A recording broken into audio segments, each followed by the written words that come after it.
Welcome to the Elevate Your Brand podcast, where we help online coaches learn how to elevate their brand, become the experts in their industries so they can bring in more clients and create a life they want. I am your host, Chris Anderson. And if you want to make a difference in the lives of others, share this episode, go over to Apple Podcasts and follow us there to leave a positive rating and review. And together we can leave a bigger positive mark on the world. Hey, welcome back to another episode of Elevate Your Brand. I'm Chris Anderson, your host. And like always, I'm excited. I'm looking forward to this conversation. It's going to be another good one and a topic a lot of people should be thinking about if they're not, and that's retirement, or that's, where are you going with your business and with your investments and with your life? And so we got a great guest on the show today, Matt Franklin. He is also a podcast host himself called the Rogue Retirement Lounge. So make sure you check his show out for sure. But he's on a mission to help entrepreneurs like yourselves and self-employed people develop retirement strategies so that they won't have to work into their 70s. So what we're all hopefully striving to do. We don't want to work forever. We want to enjoy things. And so super excited to have Matt on Elevate Your Brand today. Matt, thanks for being here. Chris, thanks for having me. I'm looking forward to this. Yeah, for sure. I'm excited to it too. I'm gonna be taking notes so I can learn some from you. So it's gonna be good. Awesome. Yeah. Before we kind of dive into what that looks like to create, that end goal of support financially, tell everybody just a little bit about you. What got you into the Rogue Retirement Lounge and talking about this topic? Okay. Yeah, I've been self-employed since 2006. Real quick, I became self-employed because I was working in the corporate world doing marketing. And in the spring of 2006, Google made an announcement that they were going to buy this little website called YouTube for I think at the time, $1.65 billion. And I thought, and this was at the time, most of us had a DSL connection, and it was impossible to watch video at home. You'd watch the NCAA tournament at work, on your machine. But when I saw that announcement, I was like, wait, video is going to be a big thing. So I went and I gave my boss 60 days notice, and I said, I'm going to start a video production company. And that's what I did in 2006. And I've been doing that ever since. Awesome. And that was kind of I had never really run my own business. It was all brand new to me. And also in the meantime, I also do some product development. And a buddy of mine and I invented a product that got us on Shark Tank in season 4, which was a lot of fun. So I'm very entrepreneurial, and in the process of running my businesses, I have determined that I, at one point, was not adequately saving for retirement, and then sort of started investing, sort of started buying real estate, sort of started buying stocks, and then sort of started becoming obsessed with it. And then during the pandemic, I became super obsessed with it because I had a whole lot of time on my hands. And that's when I started my goofy little podcast, The Rogue Retirement Lounge. Awesome. Well, that's exciting. And I'm really excited to, like I said, talk about this because I've been, trying to expand just our portfolio as a family into real estate and stocks more, especially the time we're in right now. This is being recorded, early July 2022. And so I'm trying to learn all the ins and outs, especially in the real estate market of rentals and things of that nature. I'm sure there's more to everything kind of preparing for this. So I'm excited just to say, or nonetheless, I guess. Cool. So, but yeah, I guess where do we even start as an entrepreneur to think about planning long-term financially? Well, I tell people that when you start your business, you should actually start 2 businesses. Start that business, but also start your second business, which is your retirement business.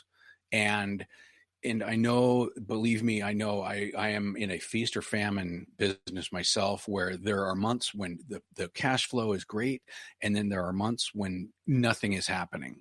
And so it makes it, whereas when you have a normal job, it's really easy to put money into your 401k. I mean, you start out, they'll match you up to 6%. And it's easy. You check a couple of boxes, you decide how aggressive you want to have your investments be, and then you're done. And then you just wait. And the guy who was my boss that when I quit my job in 2006, we're still friends, and he's got a lot of money in his 401k, and he's never had to even think about it. Yeah. He just got this job 20 years ago, set it up to put 9% in. And now he's got to be a multimillionaire now. And so it's not that easy when you're an entrepreneur. So Right. setting up that idea of, even if you can only do $10 a month when you're first starting your business, get in that little habit of paying yourself first, paying yourself a little bit on the top. And this is not an original thought. There's a whole book called Pay Yourself First. Yeah. I think it's David Bach. But the whole idea is that you just start putting that money away and get in that habit. And then as your business grows, hopefully you can have the discipline to increase that amount. And it's really super easy too. Mhm. That's what I found, is that it took me 10 minutes to start an E-Trade account. Yeah. When I was first on my own.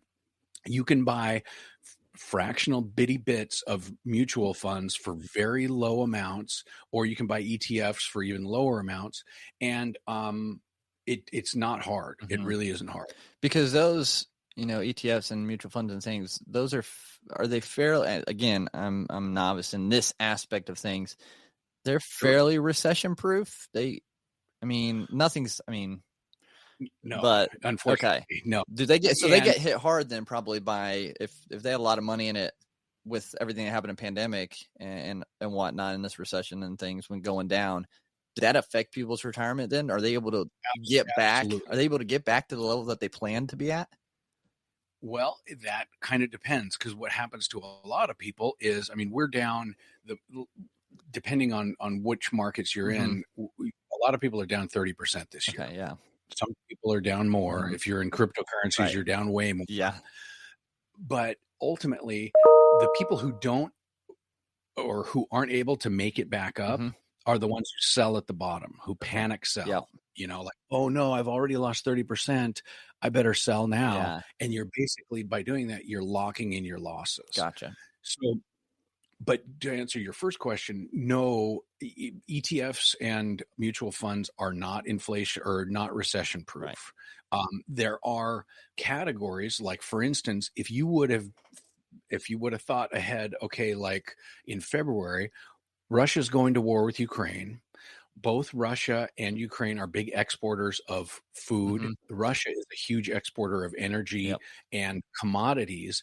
So if you would have seen the future and thought, okay, this war could last for a long time and really interrupt the commodity workflow and just basically the global commodity trade, you could have bought commodity mutual funds that are exploding right now. Okay.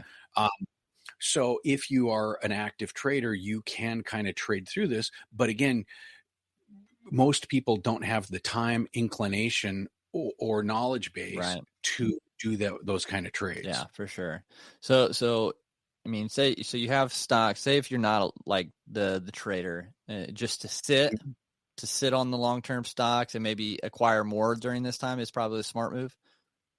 That's what everyone will tell you based on the history of the markets. Right. Okay. What you do is you buy the dip, you dollar cost average your way in, and dollar cost averaging essentially means that you are putting a little bit in at regular intervals. Okay. So whether it means that every month you're putting in $100, or every week you're putting in 1,000, or every 2 months you're putting in 500, whatever the amount is, the idea is that if you're constantly or regularly putting that money in, that helps you to weather these downturns, because today you're buying your equities and your mutual funds and all those on sale. Yeah. Okay. Gotcha. So, and these are all hefty topics we could really dive deep into, but I think it's important just to highlight, especially for those who don't know much about a lot of them, just so it has a starting point. So I think that's a good place to start there, is just to get in something, and don't let fear make you sell at the bottom. I think is crucial in the stocks. What about real estate? I know that's another kind of investment portfolio you can add. Do you recommend people doing real estate as well? Well, real estate kind of can become a job. Yeah. So, just the research that I started doing when I started my real estate journey was kind of a part-time job. So if you think that it would be intellectually stimulating to learn about it, then I say, yeah, go for it. But don't go into it lightly and be like, okay, I want to buy a house, and put your life savings into a rental Right. house. Because you can get burned. And I have purchased a few properties that did not perform well. And they, thankfully I was able to sell them, but I have made bad real estate purchases. So you really have to be committed to learning if you're going to actually personally buy real estate. Mm-hmm. But there are kind of proxy ways that you can buy into the real estate market. One is through ETFs, or actually they call them REITs, real estate investment trusts. And there's thousands of them. And essentially they sell kind of like a stock. So a company that, let's say, buys mobile home parks, they are, a group of dudes who have a bunch of money, and they buy mobile home parks. What they'll do is they'll sell shares of their company in a real estate investment trust, so that people like me can go on E-Trade and buy shares of those REITs, and so that I can share in some of the profits of those ventures. Okay, interesting. So that's one way that you can buy into real estate. And you can also, if you're really interested in specific things, like if you wanted to buy land that has oil wells on it, there are REITs for that. If you wanted to buy land with billboards on it, there are REITs for that. If you wanted to buy apartment buildings, if you wanted to buy commercial buildings, hotels, there is a REIT for pretty much any category of real estate that you want to get into. And so it can be very fun. It can be profitable, but again, it comes with risk. And like you were asking before, this is not recession proof. Back in the 2008 housing crisis, when everything was imploding, these REITs, for the most part, were doing horribly. Yeah. Okay. So what other type of, portfolio investment opportunities are out there to plan for, retirement, or at least being self-sustained kind of financially? Well, one of my favorites is also in the real estate category, and called syndications. And essentially what that's like, it's kind of like a smaller or more personal version of a REIT. And what that is where somebody, or maybe a small group of investors, wants to buy, like, for instance, an apartment building.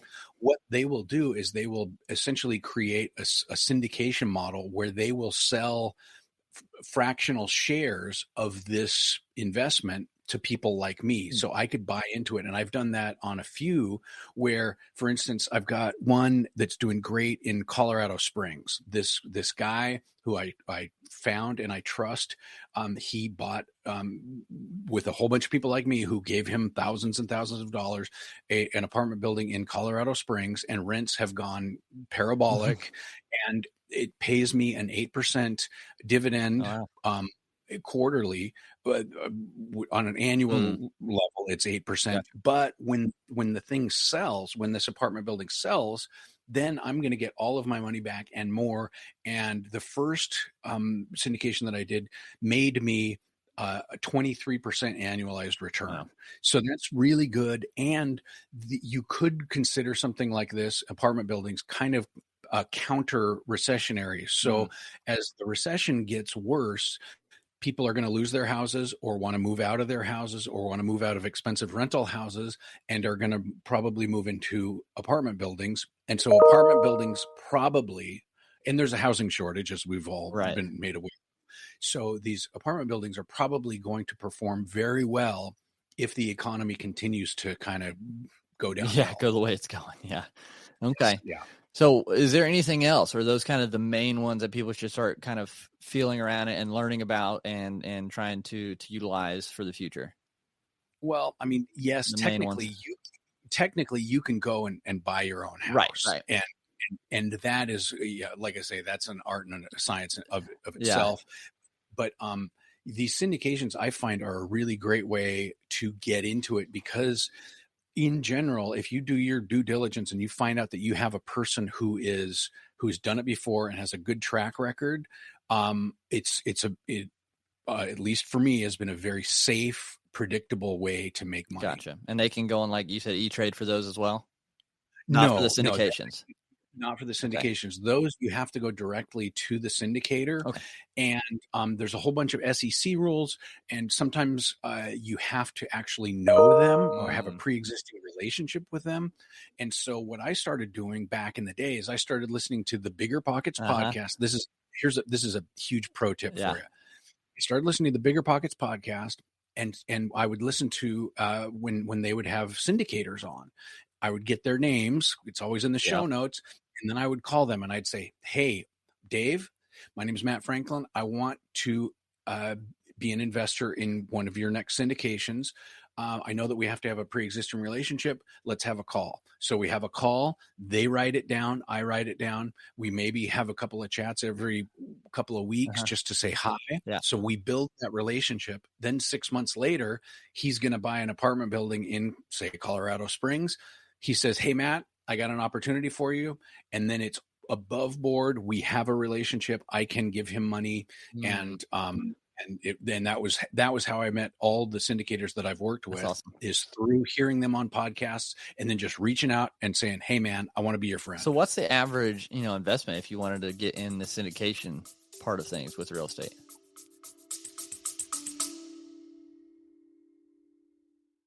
You love listening to podcasts, but have you ever thought about starting your own podcast? Maybe you want to build a brand, grow your business, or are looking for an excuse to talk about your favorite hobby. Whatever your reason for making a podcast, Buzzsprout is the place to start. Since 2009, Buzzsprout has helped over 300,000 people launch their own podcasts. Buzzsprout walks you step by step through the whole process and will give you powerful tools to start, grow, and monetize your podcast. Ready to get started? Click the link in the show notes to get our free step-by-step guide to starting your podcast today. Usually the minimum, the very minimum is about 25 grand. Okay. So some of them are 50 and then some of them are 100. Okay. Like this one guy who I don't want to name any names just because I haven't talked to them, but this one guy, all his deals, because he does so great and he has so many people who are just clamoring to give him their money. His minimums are $100,000, but if it's your first time buying with him, he'll take 50. Oh, wow. Okay. So that's pretty cool. But yeah. So the return's, fairly good. And like you said, if they know what they're doing, it's pretty safe to be involved with. Yeah. I can't comment in general. And it's not investment advice, but the ones that I've gotten involved with, because the track record is so easy to see, it's like, oh, you've done this 5 times before. Average an 18% return. This one you're predicting 8% dividends and then an overall 16% return. To me, this looks great. I'm in. But in general, there are scammers out there too. So you gotta do with everything, you gotta do your due diligence. For sure. So okay, so there's a lot of different avenues you can take to start, building that portfolio for retirement. Or at least, for rainy day or just for financial stability. So, so with all that being said, where do you, or how do you guide others to start building that out? Do you tell them to look in a specific area? Is there a plan? Like, how does it work? Or should they just kind of try to go and just get into what they think is interesting?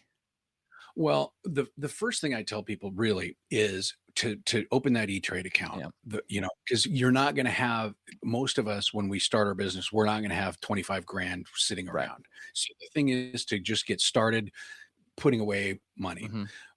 And then and this is kind of a big topic, but what I tell people is, and this is again, not original information, but you can buy a mutual fund or an ETF that is essentially has every stock in the S&P 500 in it.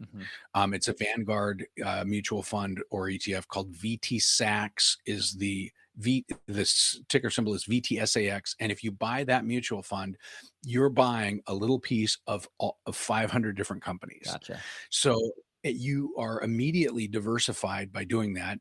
And you can just keep on buying in, and you can do that through E-Trade. And so I tell people, just do that to get started. Don't try to pick stocks. Don't like buy a Tesla and then an Apple and, Netflix. just buy a mutual fund that is what they call an index fund that has a wide range of companies inside it, and use that to start building your nest egg. Okay. And then once you get to the point where you have a lot, then and we probably won't get too deep in the weeds on that, but then I recommend putting together a self-directed IRA, Okay. which is a whole different thing. Uh, but and the self-directed IRA enables you to invest in things outside of the stock market, things Gotcha. like these syndications and actually even buying your own houses Okay. in that. Awesome. Yeah. Yeah, because I think, I mean, and it's important, I think, to diversify and plan for this. And because, I mean, yeah, you don't want to work forever. You know, you don't want to trade Oh, your time for money forever. So if we can build, you know, these investment portfolios to a part where eventually you can start utilizing them, you know, to live off of, or whatever it might be, then the sooner the better, right? So absolutely. so with that, like, how do I mean, how do they? You've kind of mentioned weathering the storm a little bit more. Is there any other way? I mean, because, you know, some people might, especially where we're at right now, be a little nervous or hesitant to do any sort of investing, especially even if they have, you know, a little bit of cash. Yeah, how Mhm. can you help them overcome that to really start increasing that? Well, ultimately, even in this weird time that we're in right now, even if you are too afraid to put your money into the markets, or if you are nervous to even look at real estate or any of the things that we've talked about, just saving cash isn't a terrible thing. That said, you have seen, as we all have, the inflation rate and what they call the CPI, the Hmm. Consumer Price Index, and the last one was at 8.5%. And based on that, essentially, that means that your $100 that you put in the bank Yeah. this year is going to be this time next year worth about Yep. $91.50. Okay. So if you're holding cash, the value is shrinking. Yep. Okay. And you just need to be aware of that. And as you do hold on to your cash, maybe now is too scary of a time. That's fine. I know lots of really smart people who are holding money in cash right now. Yeah. No, not all of it, but there's nothing wrong with holding, having a cash, just basically like a war chest. Hmm. And then maybe next winter things start to get better. Who knows? I can't predict the Right. future.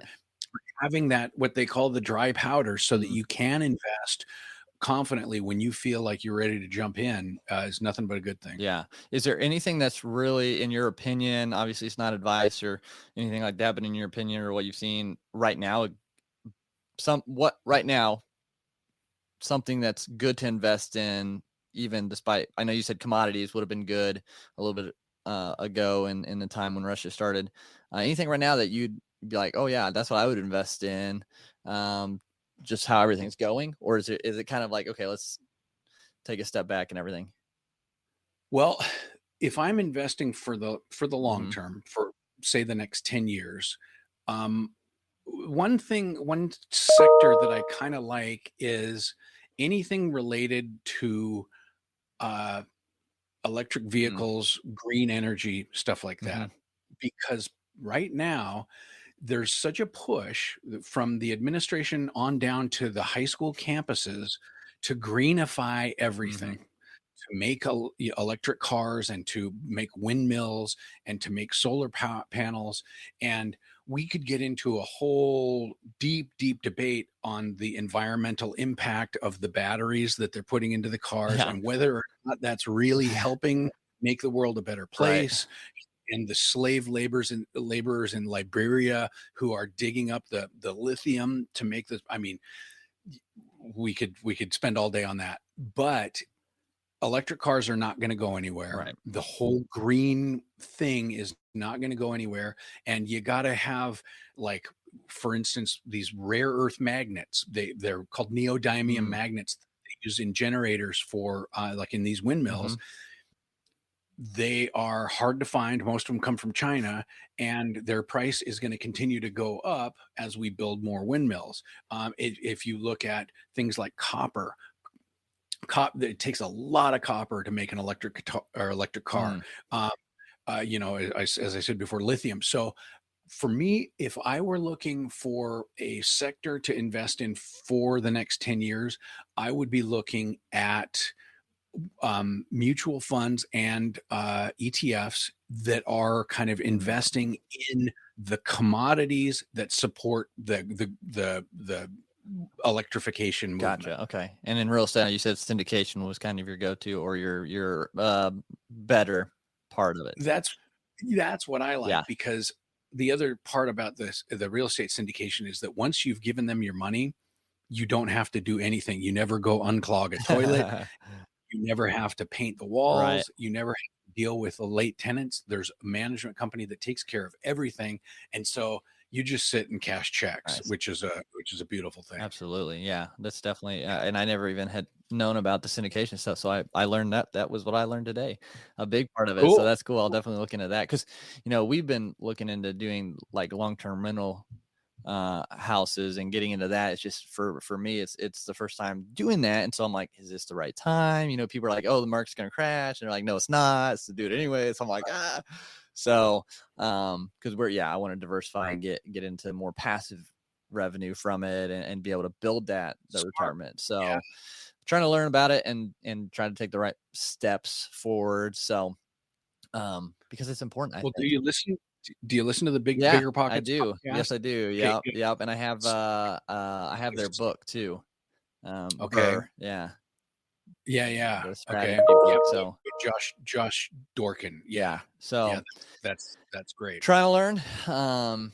And so, but I think it's important to, like, we have stocks, we're invested in some, and just to diversify and trying to just prepare for the future and everything. So, is there anything else maybe outside of like the actual investment portfolios themselves that you would suggest people think about or don't forget about when they're trying to build this retirement kind of nest egg? Yes. And this just a warning, this is half the people that hear this are going to think I'm a big fat dummy. People are going to agree with me, but we live in a very interesting time in that we are about 12 or 13 years into the life of digital currencies. Specifically, I'm talking about Bitcoin. Okay. And right now, Bitcoin is in the toilet. And how to put this delicately? I have people in my life who think that it's a scam and that it's the stupidest thing in the world, and that if you buy it, you are dumb. And I also have friends who are buying it and who are wringing their fists like Mr. Burns because it's so cheap right now. I do believe, and this is not investment advice, but I tell my friends and family this, that a little tiny bit of your money should be housed in Bitcoin because it offers the highest return to risk ratio, especially today when it's trading just under $20,000. It offers the highest return to risk ratio of any investment in my life. Wow. And again, that doesn't mean that it's not risky. That doesn't mean it can't go up and way down. But I believe that we are kind of like at the time in about 1998, 1999, when if we would have bought Amazon stock in 97, 90 and just held on to it, okay, and maybe just kept buying a little bit of it, we'd all be millionaires right now. Okay. But we all saw it go down. We saw Amazon stock drop 3 different times where it went down and we were like, oh, stupid Amazon. And I remember sitting, because I worked for an internet startup, and I remember sitting in our conference room laughing at Amazon because those dummies are not making any money. Their stock keeps going up, even though, they're losing money and they have to keep getting VC funds. And we laughed at them and laughed at them and laughed at them. All the while, if we would have just bought 10 grand worth and held it, and then we would all be wealthy right now. I believe that we're in a similar point in time with Bitcoin. in that it's still kind of a laughing stock. People are getting a lot of joy out of it being in the toilet Right. right now. But 10 years from now, when 100 countries have made it legal tender, not just the Central African Republic and El Salvador, when people are using it to buy their coffee, when millions of people own it and there's still only going to be 21 million units, I really do believe that you have the opportunity to seriously have outsized returns. Yeah. So you think with So, that, if you were just even to buy one Bitcoin, so I mean, you say on average $20,000, right, to buy one Bitcoin, right. that's Mhm. even worth it. Well, even or if you can't afford 20,000, because you can buy fractions of bits it. of it. Okay, that's what I thought. Yeah. Yeah, it can go down to a one Satoshi, which is 100 millionth Okay. of a Bitcoin. So you can go to an exchange like Mhm. Coinbase or BlockFi or any of those exchanges that you see on the Super Bowl Yeah. ads, and you can buy $20 worth if you want. And so it's kind of depends on, how much you make, how much you have, and how much you want to put away. But for me personally, I've been going nuts on it since it started heading downhill, just because I believe personally, and again, not investment Right. advice, but I believe that and based on the economists that I listen to and that I respect, I believe that it is going to become a major store of value asset in across the globe within 10 or so years, and that my choices that I made in 2021 and 2022, even though I'm late to the Yeah. game, will pay off in crazy fashion. And yeah, and it's interesting to me too. Like, it's something I don't know a whole lot about. I'm trying to educate myself a little bit more on it. But it's like, if it does become something like that where it's really mainstream and accepted everywhere, like how do like everyone get enough Bitcoin to just even purchase things? Like, how would that even, would it start being like you get paid in Bitcoin from jobs, or like it could, because like, one Bitcoin, $20,000, not many people could do that. So how are they going to be able to purchase? Or are things going to be, like you said, like a millionth of a Bitcoin, the prices would be lower in Bitcoin? Is that how it kind of would operate? Well, yeah, it's just think of it like a dollar. You don't, Mm-hmm. if you wanted to buy a 5-cent piece of candy, you don't need to have the whole dollar. Mm-hmm. You can buy it with a nickel. Yeah. So if you needed to buy, say, a bicycle that was $200, and you could potentially have enough Bitcoin in your wallet so that you had the equivalent of $200 worth, and then on your app, whatever app you Yeah. use at the bike shop, you could buy that bicycle. Okay. The thing is that Bitcoin is going to be more of a network, and we didn't even talk about. So I'm No, sorry, yeah. but Bitcoin is going to be more like kind of the Visa Uh-huh. network. Okay, what gives Visa its power is the fact that it is in every store on planet Earth. Mm. So my Visa card I can use, and I am using the equivalent of dollars, and it is basically making a promise to the store that this bill will be paid. Mm. Because when I swipe my card and I buy my 6-pack of beer, no money changes Right. hands. Okay. A couple of days later, Visa will pay the store 96% of the bill that I paid, and every other thing that came in. And then 30 days later, I'll pay Visa in dollars. Okay. So it's just a promise system. Yeah. Bitcoin has a network as well, and that is going to become essentially, we'll all be on the Bitcoin network, and I may not want to spend Bitcoin, but I'll be able to have an app that will send value over that Bitcoin network, so I can spend dollars. Mm. And there's actually an app now called Strike that will enable you to pretty much do that. And so you will just use the Bitcoin, what they call payment rails, which is essentially just the network, to send value, because I won't want to spend my Bitcoin. I will never want to spend it. I'll just want to sit and hold on to Yeah. it. But I will want to, buy stuff from the guy in El Salvador, the t-shirt from the guy using Bitcoin, but I'll be able to just basically turn dollars into Bitcoin on the network, then he'll turn those Bitcoins into what his Yeah. dollars or pesos or Uh-huh. whatever, and it will essentially will use those Bitcoin rails, but I won't really give him any of my Bitcoin. I'll give him the equivalent of $10 Uh-huh. in Bitcoin that will all be taken care of with the app. Interesting. And that was a Yeah. super ham-fisted No, definition but of it's very technical no, but I think definition. it brings up a really good point with this whole thing of, strategies for retirement. I mean, because you mentioned Amazon back in the day, people scoffed at it and they Mhm. missed out. The internet, everything. Like, we have to kind of be open-minded to that, Yes, and Chris. because things are going to innovate and things are going to change whether we like it or not. And so if we can see that and get in some form or fashion, it's going to set us up better for the future, I think. Absolutely. Yeah. And and I've seen this among, I mean, you're young. I'm old. I'm in my early 50s. I see this among my friends where we get this rigidity of thought where it's like, I'm 50 years old. I know it all. I've seen it all.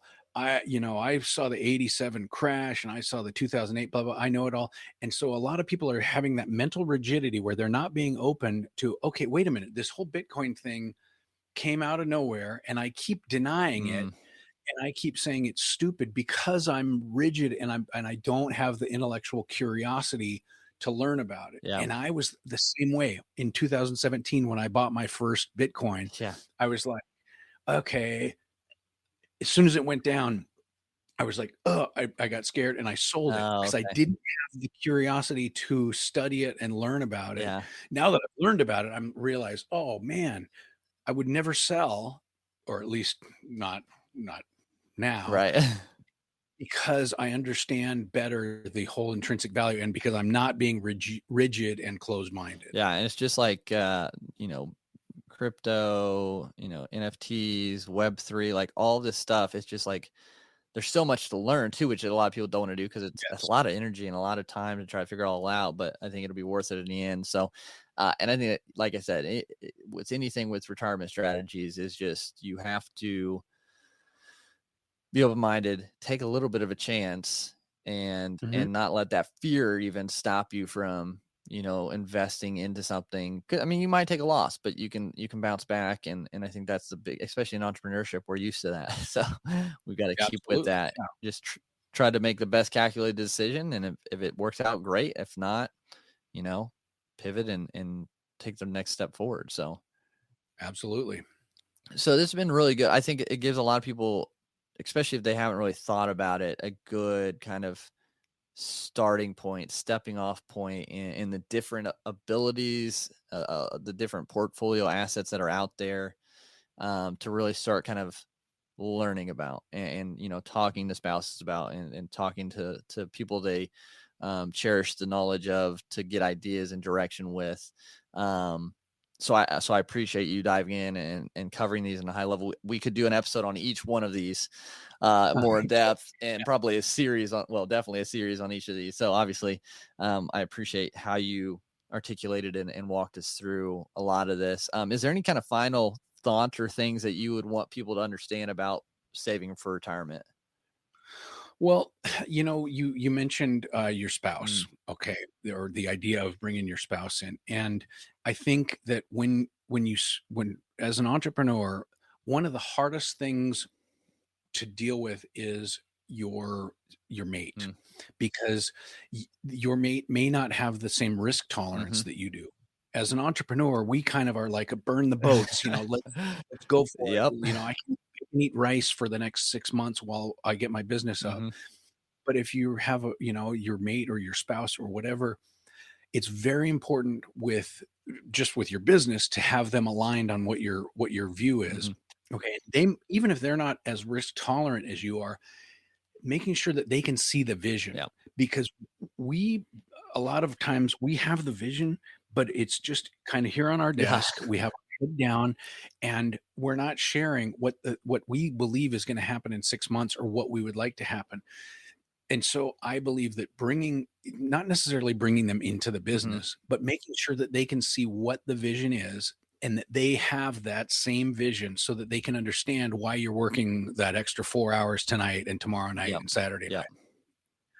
And then part B to that is bringing them in to the whole idea of doing a little bit of savings, especially early on, so that you can have that vision of what you want your retirement to look like. Mhm. And both having that same vision. It's like, hey, I want to, at age 65, when I'm 65 and you're 63, I want us to be able to take an RV across the country, or whatever, but have that vision articulated both for your business and for your retirement, and shared with your mate, and it'll make your whole life way, way better. Yeah, absolutely. That's a great point and a good one to end on.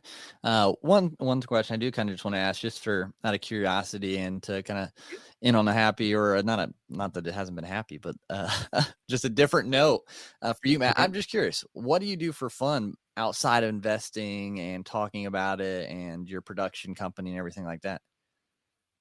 Any Well, hobbies? I play in a couple of Oh, bands. cool. So yeah, so like Weekend Warrior, old men bands. One, but we play yacht rock. Oh, nice. Like basically like 70s Kenny Loggins stuff, Yeah. and then another band that plays kind of 90s music. Cool. And we play in bars and do that, That's and that's awesome. kind of how I get my fun. But mostly, I do a lot of work, Yeah, and I enjoy that's that. good. What instrument do you play? I play guitar. Awesome.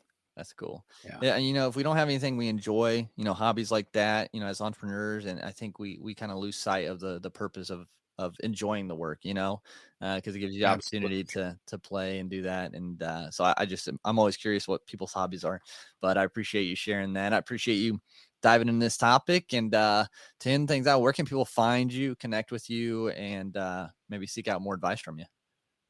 Okay, well, the best place to find me is my podcast, and it's Rogue, ROGUE, Rogue Retirement Lounge. And also you can find me at rogueretirementlounge.com. And on Twitter, my Twitter handle is Lounge Rogue. I don't know how that even came to be. I'm not very active on Twitter or social media, but yeah, the podcast is the best place to kind of learn about stuff related to this. Sure. And yeah, that's it. Cool. Well, yeah, definitely. Everyone, make sure you go subscribe to Elevate Your Brand, but then head over next to Rogue Yes. Retirement Lounge and get connected and subscribe there as well. But again, Matt, we appreciate you today, and thanks so much for being on Elevate Your Brand. Thanks, Chris. I appreciate it. That was a lot of fun. And thanks so much for tuning into this episode today. If you found value at all from this episode, please leave a rating and review on Apple Podcasts. It just helps us get this show, these messages out in front of more people. And don't forget to share this with someone who you think could benefit from listening to as well.